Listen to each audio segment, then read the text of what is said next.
Hello and welcome back to RamsTalkPodcast.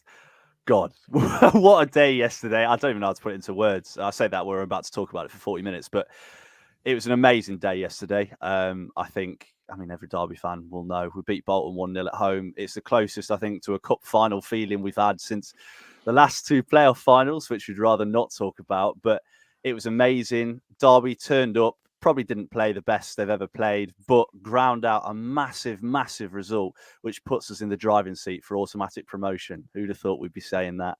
So joining me today to talk all about Derby's enormous 1-0 win against Bolton. First, I've got Jamie Page. How are you, mate? Yeah, still getting over the headache, to be honest. It was loud, it was stressful, but yeah, well worth it. What a win, like you said. Absolutely, you're not used to going to games, so I'm sure you know that noise is. That sounds good, mate. And we've also got Callum Boocock. How are you, Cal?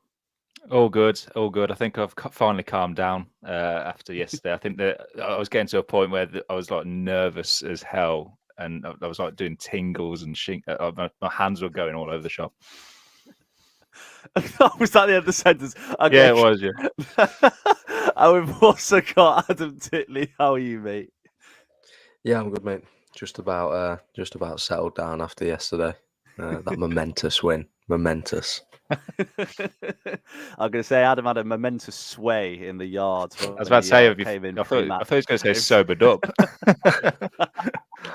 It was quite funny to see. It was funny to see. But right, I mean, there's no other place we can start other than the emotions and the belief and the passion when that goal hit the back of the net. We'll talk about the nature of the goal in a little bit, but Jamie, I mean, obviously ball comes in, Kay Wilson heads it in. I didn't even see it. I didn't realise it had gone in. I didn't see it hit the back of the net. We're up on our feet and I was like, have we scored? And then all of a sudden the whole crowd went crazy. And the scenes when it went in and the scenes for the couple of minutes afterwards, I mean, it's just unbelievable, isn't it? To have that feeling watching football again after all these years of terrible, terrible things. It's just good, isn't it? Well, a few things. Why is Callum Elder taking a corner? One. Two, why is our aerial threat Kane Wilson? I mean, for me, it was like slow-mo. I was up in the East Stand upper and it felt like slow-mo. And it just felt like it was going to be either kick long, out of play, and it was just going to be one of them days. But somehow it found its way to Kane Wilson's head. And I mean, if there's one thing you need to learn now, opposition teams, you can't leave Kane Wilson. Unchallenged of all players. Yeah, he's an absolute poacher with his head in the box. I think he was 125 to 1 to score a header yesterday, which is absolutely amazing, amazing value. So I'll definitely be backing that for the next game. But yeah, it was crazy, and then it was pandemonium in the stands. I mean, those Bolton fans were sandwiched in between the South Stand and a very, very noisy East Stand. That's where I was, and I mean the whole stadium was just an absolute fortress. It was rocking, and you know what? It just reminded you of those days gone by where we had something to play for and we had that kind of backing. And I know that the fans have been good this season, but that was a level above. So well done to everyone that was in Pride Park yesterday.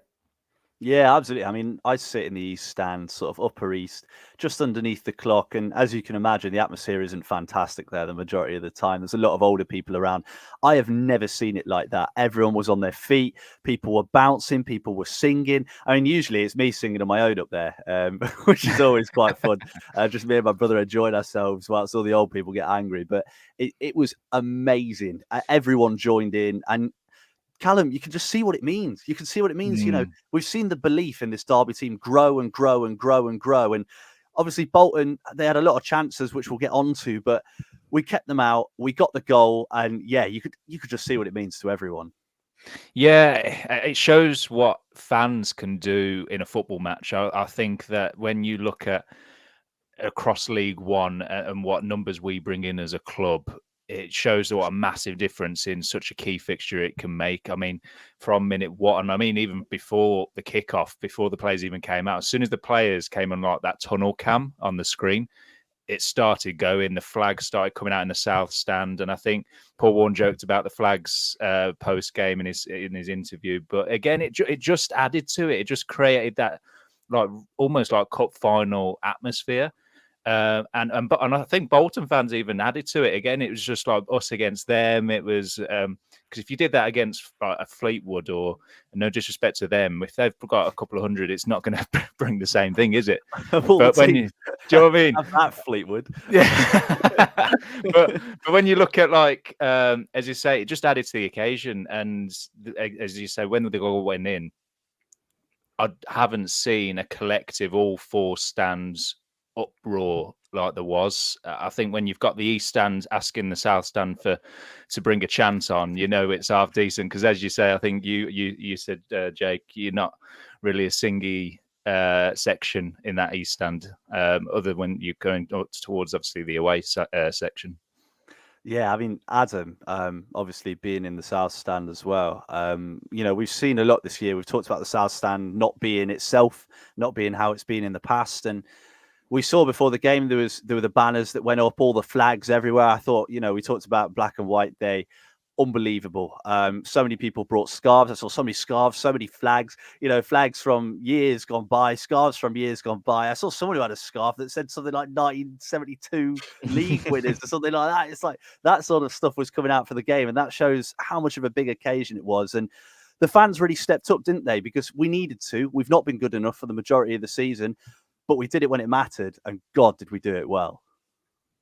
Yeah, I think that game had a 0-0 written all over it. If it wasn't for the atmosphere, in my opinion, I think the atmosphere took it up to another level, and I think spurred us on at times when I just think we needed that little bit extra bit of motivation, because Bolton are such a good side, and I think they played pretty well first half, probably edged it in terms of how good they played, but our atmosphere stepped up in the second half. And we've talked so many times this season about the atmosphere needs to be throughout the 90 minutes. And I myself have said that, the atmosphere needs to match what the players are doing on the pitch. And if the players aren't putting in these exciting performances, then it's difficult to get behind. But I think yesterday, thankfully, I was completely proven wrong. It didn't matter what the players were doing. If we were up against it under the cosh, then the atmosphere was still electric. And when the goal finally rolled in, it was unbelievable. And I think, like I said, that it felt like the roof was going to come off with that level of atmosphere that was being generated. And if we can carry that on in the final few home games that we've got, then I'm sure we'll get a few very good results and hopefully solidify ourselves in these top two positions. Well, let's hope so. I mean, Shane Milburn in the comments has said, the fans rose to the occasion, which is what we said. And it reminded him of the 2019 game against West Brom. I think we needed to win, didn't we, to get into the playoffs? Yeah, that was that the game where Harry Wilson scored in like the scored a penalty, I think it was, or something like that. Yeah, and I think we scored on the break right at the end to get us into the playoffs, which was unbelievable. And you're probably right. I think apart from that, the end of that Birmingham game where Bielik put that over and kick into the top corner, I don't think we've been close to it since. But I mean, let's talk about the goal itself. I mean, Callum Elder, who just come on quite literally a minute beforehand, as Jamie said already, went and took the corner. Kane Wilson goes to the front post, heads it. Martin Waghorn gets his arms and his legs out of the way, although the Bolton fans seem to think he didn't. That's because they're blind. And gets out of the way, puts it in the bottom corner. There's absolutely nothing they can do about it. And Derby end up going on to win the game. I mean, Jamie, we've talked about set pieces so much this year, haven't we? That's been Paul Warne's big things. Set pieces mean everything. And we've talked already about it being an even game. We were talking beforehand, Bolton over the probably the whole game, maybe edged it very slightly, even though we were quite even. But in those big moments, that's when you need someone to pop up, and that's when you need a team to take advantage of what they have. And Derby's ability on set pieces has been brilliant this season. And how good is it to see it pop up in such an important game?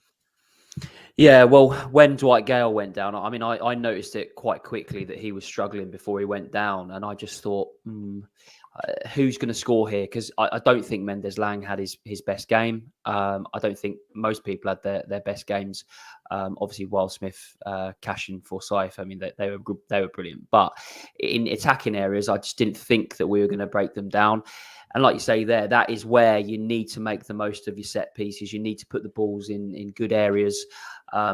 Sometimes get a little bit of luck. Sometimes it's well worked. And I think yesterday that was definitely a well worked set piece. And yeah, I mean, like I said on X and like I said on the group chat on WhatsApp, I think Paul Warne got it bang on with his changes. I mean, some people would look at it and think, right, we've made 4 changes by the start of the second half. Like, what's going on? There's a risk here. There's a risk in terms of there not being a certain way of playing. There's a risk of potentially picking up some injuries and then going down to 10 men, whatever that might be. But I think Warne just got it absolutely spot on yesterday. And I think he has done that over the last couple of weeks as well. So credit to him and the coaching staff, because I think yesterday it could have easily been a 0-0 game, or they could have nicked it. We said off air before we came on, Jake, I think they probably deserve to win. You don't agree, but I think probably they should have got a result against us. And I agree with what Ian Evatt was saying at full time. The way I looked at it was they had a lot of the ball. They didn't really do a lot with it. They had one really good chance, which Wildsmith saved. They had another decent chance, which Wildsmith saved. And apart from that, they did nothing with it. They passed it round at the back. They passed it round in midfield and created nothing. And then we popped up, went up the other end, soaked up the pressure, and we just wanted it more than them. And that's the way I see it, is that, you know, football's not all about ability. We know that by now, don't we? I mean, that season where, you know, we were so close to staying up with a 21-point deduction.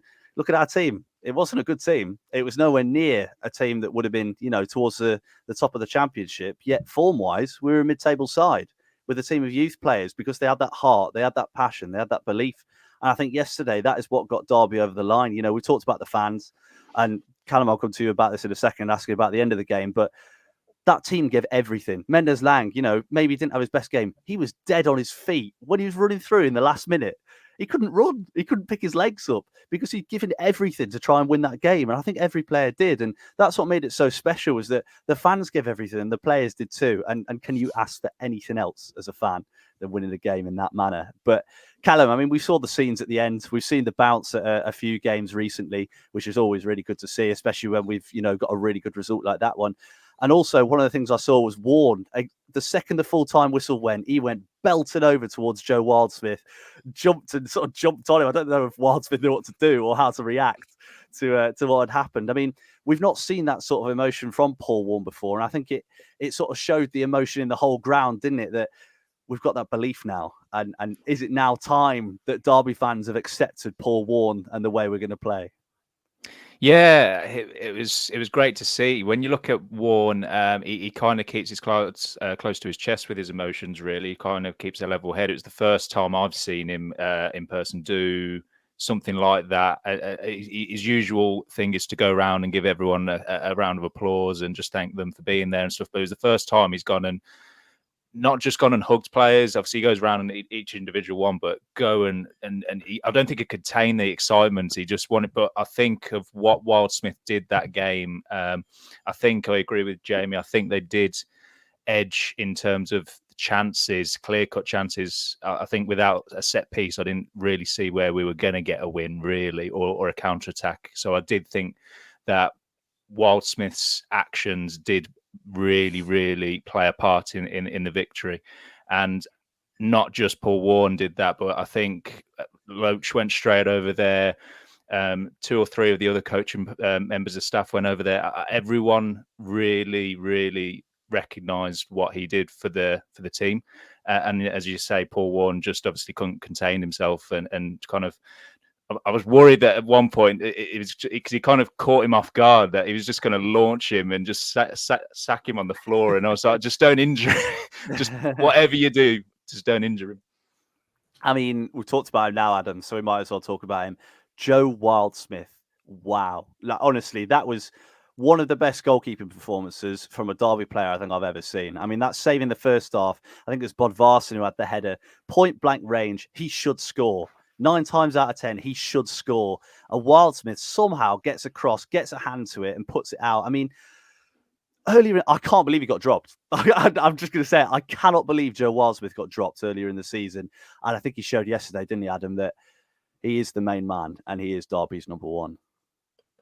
Yeah, I think it's caused a lot of debate in the Derby fan base, the Wildsmith and Vickers, decision. I think we've talked about it weeks upon weeks. I think Wildsmith did have a couple of, shaky performances, but they come at this level with every player. That's why they're in League One. If they had solid form, they'd be in the Premiership. But no, Joe Wildsmith yesterday was absolutely unbelievable. His strengths are shot stopping and his ability to get across that goal He showed it last season. He showed it this season. And I think he was a little harshly dropped for me. I think goalkeepers do make errors here and there. It's a natural part of the game, especially in some games where the intensity is so high. That yesterday he was very composed and superb. I think, like you say, that save in the first half from the cross and the header epitomised his performance yesterday for me. Absolutely superb and a leader of that back line. Yeah, I think he's got areas of his game he can work on. I think we've seen his distribution isn't great, but in my opinion, I don't really mind if his distribution isn't great as long as he keeps the ball out of the net. That's the role of the goalkeeper for me. We're in a division where you don't have to be too clever with your footwork as a goalkeeper. As long as you keep the ball out of the net, then you're one of the division's best. And on paper, Joe Wildsmith is one of the division's best goalkeepers, and it shows. I think it was harsh to drop him, and yesterday proved why he should be Derby's number one for the foreseeable future with that sort of performance against a top side. We know in the reverse fixture he was sent off, very controversially, but he made up for it yesterday, with that absolutely superb performance in goal. A real leader of the defence with that performance. Yeah, he certainly was. I mean, Jamie, how many times in games in the past have we seen a goalkeeper come up against us and put in a 10 out of 10 performance? I mean, the playoff final 2014, that stands out for me. Rob Green put in an unbelievable performance to keep Derby at bay when QPR were down to 10 men. And, there's been so many games where it never seems to happen for us. We never seem to have that moment. I mean, to be fair, we have had Roos and Ben Hamer in goal in recent years, so we're not going to see many of them regardless. But we've not had many goalkeepers step up when it matters. And how good is it to see a goalkeeper sort of, I guess, win us the game? He won us the game. If we end up making this next step and end up making it into the automatic places, and I know there's still a long way to go, Joe Wildsmith could really have won us promotion with those saves. I mean, how big is that? Yeah, it's massive. And I think yesterday he was almost a calming figure. I looked at him and thought he's got it under control. And I think look, yes, he's played how many times for us? I think he's eclipsed his appearances that he had for Sheffield Wednesday. So he has got experience, but he's still young as a goalkeeper. And I think goalkeepers get more experience and get better in their kind of later years. And yesterday could have been a game where actually he dropped a clanger or he did something that potentially, cost us the game. But actually it's the reverse. I mean, he had no right to get to that save. He had no right to get to it. If it went in, you can't blame him. I think the second half save as well was fantastic. I was so worried that I think it was Cashin that slid in, didn't he? Yeah. I was expecting the player to dive over and get a penalty, but yeah, it was a snapshot and what a save to turn it. And I think it's one thing as a goalkeeper, and I say this, I played Sunday League football in goal for a couple of years. What? Yeah, I know. It's quite a tricky one. I'm leading on experience here. But I think it's one thing to save and get something to it, but it's another thing to be able to get it safe and push it around a post or put it into an area where you're not going to, give someone an opportunity. And I think he did that well yesterday. And actually, okay, he kicked a few balls out, but I thought his distribution was good yesterday as well. I think he was good with his feet. So, yeah, for me, he's the number one. I think he's got to keep that shirt till the end of the season. And I think it just shows that he is able to kind of bounce back. Because how many times have we seen goalkeepers, not just for Derby, but other clubs, where they get rocked by a period of play and a period of form, and then they never get back into the team, and then they have to move on. So credit to him. He's worked hard. He deserves it. Just what we need to make sure is there's no players running through one-on-one with him, down the edge of the box when it looks like it's going to go out of play. Yeah. Just leave it, Joe. Just leave it. And that way I think we'll be all right. But yes, some performance. But I have to say, the whole back line, I mean, that core of Nelson, Cashin, Fozzy and Wildsmith, they were fantastic yesterday. So credit to all four of them. Yeah, I mean, Callum, that last 7 minutes, that injury time. I mean, it was heart and mouth stuff, wasn't it? Bolton knocking on the door, we were defending for our lives. I mean, I spoke to Aaron Cashin after the game, and he was saying that moment at the end where I think he won the header and it got cleared away, and they turned to the North stand and were like, "Come on!" and we're celebrating that. He was saying they were dead on their feet. He said he couldn't move his legs. He couldn't move his legs, but he won the header, and they were still fighting even though they couldn't do it. And you know, again, we've seen even in games this season, in big games where we need to hold out, we need to stop it, and we just fought for every ball. And we'll talk about the back three in a minute, but you know, Wildsmith and that defence were incredible yesterday. I mean, we've got the best defence in the league, as we know, and it's going to go a long way, isn't it? If we keep defending like that, we've got to be right up there, surely. Yeah, I mean, the game that screams out is Peterborough. I mean, we've seen when it goes the other way, and we've lost leads, and it was one of them where it could very easily have gone and done that and happen again. And it was great to see not only the defence working so hard, but Waghorn running around, Thompson running around, putting people under pressure. So what they weren't putting in crosses just left, right, and centre. Every single fan was just willing everyone on. People in the front rows was just screaming at Thompson to keep chasing down the goalkeeper, and as you say, for Fozzy to come in for the layoff he's been and had, and have the game and man of match performance that he did was a testament to what a professional he's been for the club. And when you look at the wing backs again, I mean, we could list player after player after player and having the impact that they had. I say Sibley, I thought really, really did so well to the point I think it got to the point where it just, his legs had given up on him, and Elder just was the perfect replacement to come on. And then Elder goes and gets an assist and assists Wilson. So again, when you look at the defence as a whole this season, we can't put the record that we've done with goals conceded without it being as solid as it's been. And I think it's been as stable as it's been.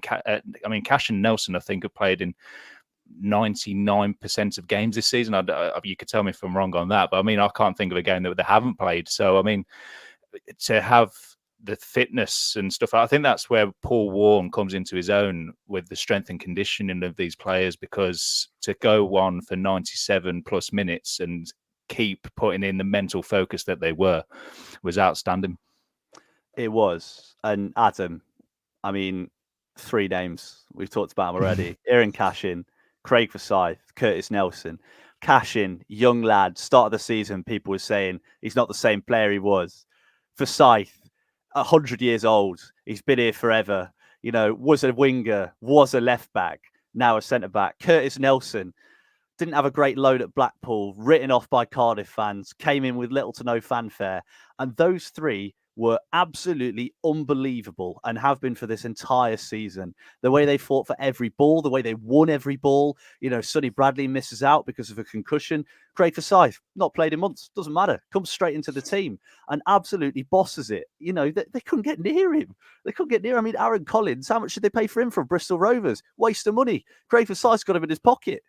And you just look at the back 3 that we've got. We just looked amazing. I mean, you've got to give so much credit to those lads because they've worked so hard to be as good as they are and to work together as well as they do. And it's so good to see the fruits of that labour. I mean, Adam, I feel like we could have played for about 6 years yesterday and we still wouldn't have conceded. I mean, how good does it feel having a defence like that? Yeah, I think it's a continuation of, you know, praising Joe Wildsmith for how calm and collected he's been. I think our back line is as calm as he is as well. I think Aaron Cashin, we know how good he is on the ball, especially with his distribution. He showed that yesterday. And then Forsyth, superb when he comes into every game pretty much. I think Craig Forsyth has been superb in his Derby tenure for how long he's been with us. And each time he gets injured and we bring someone in to replace him, it seems like he replaces them and nobody can keep him out the side, which, you know, it must be really confusing for managers coming in as to try and bring their own players in, but Forsyth is the mainstay there. But yeah, Curtis Nelson, and what a turnaround he had. I think at the start of the season he struggled, but he's come into it and then been probably one of the best, if not the best player of the season for me, with how good he's been, how consistent he's been. You can't keep him out of the side under any circumstances. So yeah, I think yesterday our back line was superb. I think it's been very good for a long while in the season. And hopefully it can continue in the couple of games that we've got remaining now, because it's all about not changing too much, just keeping it solid and keeping consistent. And I'm sure we'll do that with the back line that we have. And it was good to see Craig Forsyth come back and put in such a big performance in such a big game and leave his mark on the game. Well, exactly. And Jamie, big decision for Warne now next week. Does Forsyth stay in or does Bradley come back in? I think you've got to keep with Forsyth. I think he was that good. He was honestly that good. And again, I talked earlier about how kind of easing it was to watch Wildsmith because he looked in control. Honestly, Forsyth, I don't think got out of second, third gear. He was just kind of strolling about. He knew what he needed to be or where he needed to be. I think he's got such a good footballing brain that he doesn't need that pace that he maybe once had as a winger in his Watford days or his early days with Derby. Yeah, did he ever have any pace? I don't know. But yeah, I don't think you can drop him. I think Sibley and Cash are obviously your two mainstays at the back there. They're absolute rock. And I think just adding Forsyth in there just means that we can be a bit more solid as well. I really like the way we look at the back. I think the main thing for me is what happens in those wing back areas if we keep with the 5 or if we go back to a 4. I think Kane Wilson will probably be knocking on Paul Warne's door tomorrow saying, yeah, put me back in. Let's play for corners and get me in the box. Mm-hmm. And also I think Elder did well when he came on at left back as well. So I think there's problems to have, good problems to have for Warne in those kind of back areas. I just feel that as good as we are there, we need to score goals to win games. And now with Gale having a prolonged period out of the team, waiting around for Collins to potentially get back up to match kind of fitness, where are the goals coming from? Because you can't rely on Kane Wilson getting his head onto every corner, can you? So yeah, that's my worry. I think as positive as I am, and as I look at it and think potentially we need 4 more wins. That's what I'm looking at. I just worry about where we're going to be able to put the ball in the back of the net and who's going to kind of grab the game by the scruff of the neck and pull us out of situations that undoubtedly we're going to be in over the next couple of weeks. Well, before we talk about that, I mean, I've been looking at Craig Forsyth's stats from yesterday. He won every tackle, 3 out of 3. He won 8 of 9 aerial duels against Bodvarsson and Cameron Jerome, who are both about 12 feet tall each. And he won almost all of his ground duels as well. And, you look at that. You've not played in ages. You come back in, you're up against, 2 players that are playing for one of the best teams in the league, and he's held them out, which is absolutely unbelievable to see. But yeah, I mean, we talk about goals, Callum.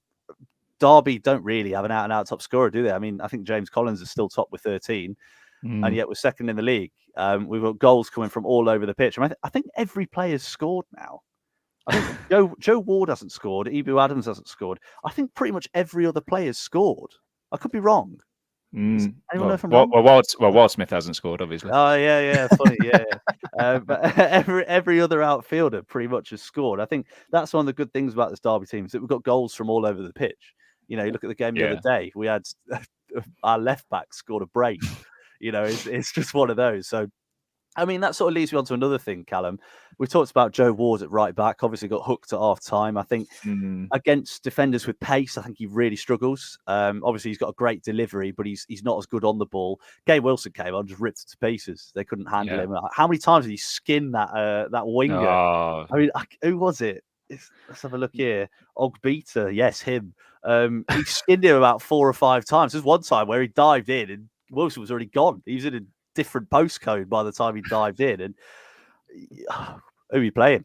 Who starts against Northampton?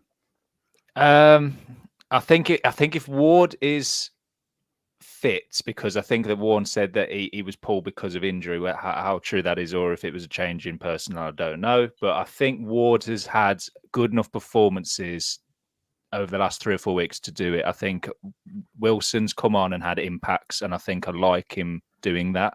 I think him coming on against defences and players who are tiring, especially like this weekend against Northampton, I expect him to, if he comes off the bench, to rip them to pieces in the way he does what he does.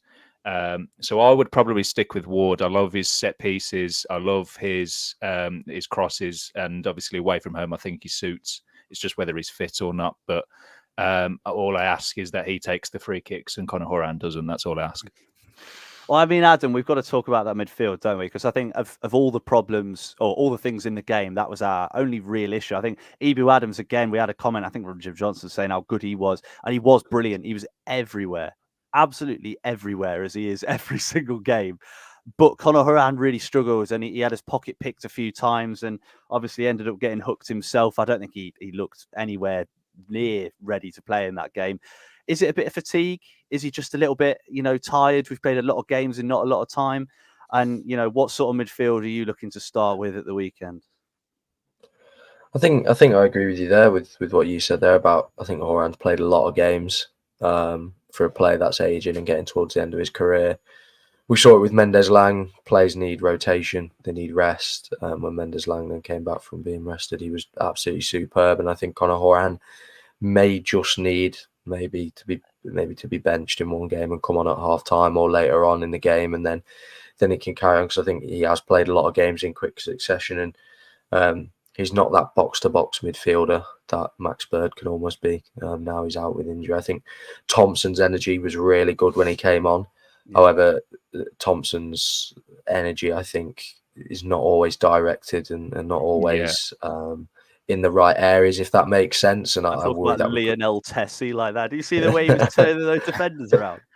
He was taking me back to when he first came through, and all them little half turns back to the defence. They were quality back then.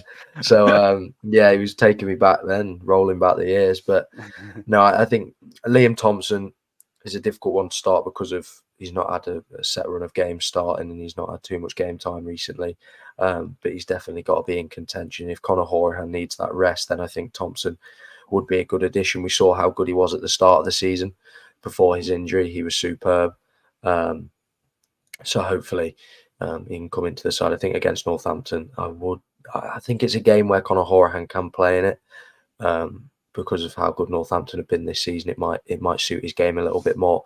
But I think Thompson's energy and the fact that Thompson is almost chomping at the bit for that first start, I think it would be a good idea to play him then. But it goes back to my point earlier: let's not change too many things unless it really does need to be changed. Coming into these final games, I like the idea of consistency, even if a couple of players are a little bit off form. Just small changes need to be made, nothing drastic. In terms of like too many personnel changes or formation. But I think Horan does need that little bit of a rest. He's not got the legs he did when he first was coming through in his career. So I think now maybe a good time just to give him a 1 game rest and then have him fit and ready for the final couple of games in the running. Not Corey Smith? Corey Smith, I was surprised when he came on, to be honest, for Dwight Gale. But it was a classic Paul Warne sort of tactical move. I thought he had a decent game, but for me, Corey Smith, performance-wise, I think he's too inconsistent for me to be starting games. I don't think we've seen enough 10 out of 10 Corey Smith performances. I looked at Blackpool away earlier on the season where he scored. He was brilliant in that game. And then Liverpool away last season in the Cup. They're the standout games for me. Maybe I'm missing 1 or 2, but I don't think he's as consistent. And I think we would be much better with Liam Thompson's energy in the middle against Northampton, who've had a quality season so far. I think it would be better just to hold the ball and try and stop them playing their football.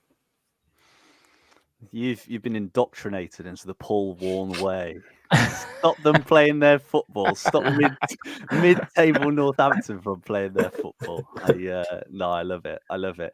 I mean, I understand. I completely understand wanting to play Thompson. I think it does make sense. And I wouldn't be surprised, to be honest, if Warne did. But I also wouldn't be surprised if Horan started as well, because that's what we do. And like we said, you've got the right foot of Joe Ward and the left foot of Horan. They're not 2 bad options to have at all, are they? But I mean, I've just got my list of notes. I have so many notes written down. Usually I don't have that many. But we've mentioned injuries already, haven't we? We got comments about Tom Barkhuizen, who went off half-time injured, which was a bit of a blow for us because he's been really good recently. But, he went off injured. Dwight Gale went off injured. We don't know about Joe Ward's, whether that was tactical or not. It might have been. So that's 2 big players minimum that we've got missing. Jamie's already mentioned, we're missing a number 9. Obviously, Waghorn ended up coming off the bench to make an impact. And I thought he did okay when he came on, although he was blowing after about 5 minutes. He still made a decent impact. I mean, it's massive, isn't it, Jamie? But who comes in? I mean, we've got a comment talking about Corey Blackett-Taylor potentially coming in for Barkhuizen. I don't know whether he'd be able to play that role that Tom Barkhuizen plays. I think Blackett-Taylor needs to be on the left, really. I don't think he could do anything other than play on the left. So, I mean, we wouldn't know because he doesn't play. But it's a big call, isn't it? Who comes in for the injured players? What do you reckon? I'd like to see Blackett-Taylor given a chance. And as I said on, I think it was the last podcast that I was on, Charlton fans absolutely raved about him. He's a game changer. He knows where the back of the net is. He was the man that was setting up Alfie May for that period that he was scoring all the goals earlier in the season. So for me, I'd like to see him in. I agree. Can he play in a centre forward role? Probably not. I think he does need to play out on the left. I don't really want to see Mendes Lang in a forward position. I know obviously we have to, given this kind of formation, but I want to see him out wide taking players on. I mean, is there a call to go and get Dejan Brown back for a short period of time? Word like that, mate. Can't do it. Can't do it. No. To the gate said can't come back. So he can't come back and play. There's no way to do it. No. Okay. I wouldn't want him to. I wouldn't want him to. Yeah, I love Dejan Brown. I think he's going to be a really good player, but he's not ready. He's playing in a really low division at the minute. I think I know Martin Waghorn's not been the most clinical since he's come back, but I think Brown's got a long way to go. But sorry, please continue. Yeah, well, I'm just trying to think about ways that we can navigate the next couple of weeks until we get Collins back and get and potentially Washington back as well. And like you say, is Waghorn a 90-minute man? No. If Barkhuizen's also missing at the weekend, I do worry about what we're going to do. I think all roads probably lead to Blackett-Taylor getting an opportunity and going out there and showing what he can do. But one thing I will say about Blackett-Taylor is I saw his reaction to the goal against Bristol Rovers, and I saw his reaction after the full-time whistle. And I think some people probably think he's not made the start and maybe he's not trying or he's invested or anything like that. But I can tell you, looking at those videos, he's waiting for his opportunity, and I think he will take it. So yeah, if Dejan Brown can't come back, Jake, you're killing my dreams. But let's go for Blackett-Taylor. Let's give him an opportunity and see how he does. That's interesting. I mean, we've seen Connor Washington's back on the grass as well. So heavily knee strapped. Yeah, well, that's what happens when you have surgery in pre-season. It turns out, who'd have thought that if you don't put enough weight on it for enough time, it doesn't heal right. Who'd have thought that? But yeah, Connor Washington, he's on his way back too. So and Tyrese John Jules is on his way back. I heard that. Yeah, he's back from the dead. Yeah, he's coming back. James Collins is coming back. Everyone's coming back. So yeah, and Dwight Gale will be back in a few weeks, hopefully, if he's only strained it. So we might end up having the end of the season with about 15 strikers and not knowing what to do with them. I do think with Blackett-Taylor, his only problem is his shirt's too big. If he had a shirt that fit, it'd probably be a lot better. It's like a sail. It holds him back. He's got that air resistance. I think that's why players have been so wise to him so far this season. But right, we have to get on with the chat about Northampton. Now, we've talked about it a little bit already. They're a good side. They're in decent form. They're, there's obviously going to be a preview. Are you doing it, Jamie? Is it you? Yeah. Is it you? Yeah, it's Jamie. There we go. Jamie's doing the preview. No, hopefully about it, mate. You're doing it. It's going to be a really, really big game. And Derby are going to have to be at the races because, they've been decent at home all season. So, Callum, how do you see it going? What's your score prediction? If you've got any score predictions, if you're watching, let us know what you think and give us your goal scorers as well. So go for it, Cal. What do you reckon? Away form's been good, so I will stick with the win for us. I'll go 2-0 to us. I'll go Mendes Lang, and I'll go for another Kane Wilson header. 3 in a season, that's too many. Why not? Get a hat trick. Adam, what do you reckon? I'll go with a 1-0 win. They're not in great form, So I'll go with a 1-0 win. Northampton aren't in great form, not Derby. I realised that might come across wrong. I'll go 1-0 Derby. And I think Mendez-Lang will score. I think he'll hit some good form in these last final few games, and he'll start it against Northampton. You're right, Jamie. What do you reckon? Yeah, I'm going to go 1-0 as well. I can't see us scoring hatfuls of goals. I can see it being another situation where we come on here next Sunday and go, probably didn't deserve to win, but we're getting promoted all the same. We do that every week, mate. Yeah, we do. And yeah, I'll go for a Craig Forsyth goal in the dying moments. Oh, that would be special, wouldn't it? There's so many comments coming in. I actually genuinely can't keep up with them. We've got Johan who says Derby going to win 9-0. Hope you're right. I'd like to hear your goal scorers, Johan, for that one as well. Jim Johnson says it's going to be 3-0 Derby. Mendez-Lang, Cashin and Adams. With the way Adams has shot, I don't think he's ever scored a goal, mate. But it's good to think so all the same. Nico says 1-0 win. Cashin in off the bar. Ben Chambers says Derby 1-0. Waghorn. Nolan says it's going to be 3-0 Derby. Mendez-Lang, Waghorn and Blackett Taylor on the score sheet as well, which would be really, really special. I'm going to agree with the majority. I think it's going to be 1-0 Derby. I think, again, it's going to be really tight. I think we'll be lacking a little bit of that firepower now. Dwight Gale's out. Waghorn's not quite got the same movement. But, again, this Derby team does not give up. We've seen they do not give up. They'll give everything. It's in sight now. They know what they need to do. We're 4 points clear. If we can win 4 or 5 of our last 7, we're up. We're back in the championship. So, yeah, this Derby team absolutely knows what they need to do. I mean, Jamie, I want your parting thoughts on this. I want to rally and cry. Give us something, Jamie. What are you thinking? What's going through your mind? What do you want the Derby players to do at the weekend apart from win? Just play for that badge. Play for the badge. What is the famous saying? Play for the name on the front, and they'll remember the name on the back. They'll remember the badge on the back. Yeah. But as we were, they'll remember the badge on the back. Yeah, the sponsorship on the back. But no, we were talking in the yard before the game, and I think I joked and said, Adam, your legends are Craig Bryson or Johnny Russell, and there'll be Derby fans listening that can remember the glory days under Jim Smith, and that there's players there that are actual legends. Don't get me wrong. I do think Craig Bryson's a legend, but there's a chance for these players to put their names in conversations in years to come. Do you remember when we got promoted under Paul Warne and Mendez-Lang had all of those assists, or Kane Wilson scored 3 headers in one game, or whatever it might be? So what you're doing now will be remembered for years to come if we go and get promotion. Do I want to finish top? Yes, I do want to finish top. So let's try and do it. Let's try and do it. And shout out Johan for gifting 5 RamsTalk podcast memberships. I don't even know what that means, but thank you, Johan. Yes, legend. I think Johan's a Charlton fan as well. So what a guy. Legend. What a guy. Legend. What a legend. Right. Thank you so much for listening. Honestly, it's been a pleasure. Massive Derby win. We're going to see Thogden cry on the telly. What a weekend it's going to be. Come on, you Rams. Right. You know where to find us by now. I'm not going to go through all that spiel. You know. Actually, you know what? You can find us on Apple Pods. Rate us. If you enjoyed this, rate us. If you enjoyed it on YouTube, subscribe. Why not? Join the community. We waffle about many things. So, most of them are about Derby. So you'll enjoy that. And up the Rams. Come on. Let's get it over the line. Goodbye from me. Goodbye from me. Goodbye from me. Goodbye from me. Thank you very much for listening. We will see you next week, hopefully, with 3 more massive, massive points. Come on, you Rams. Smells like promotion.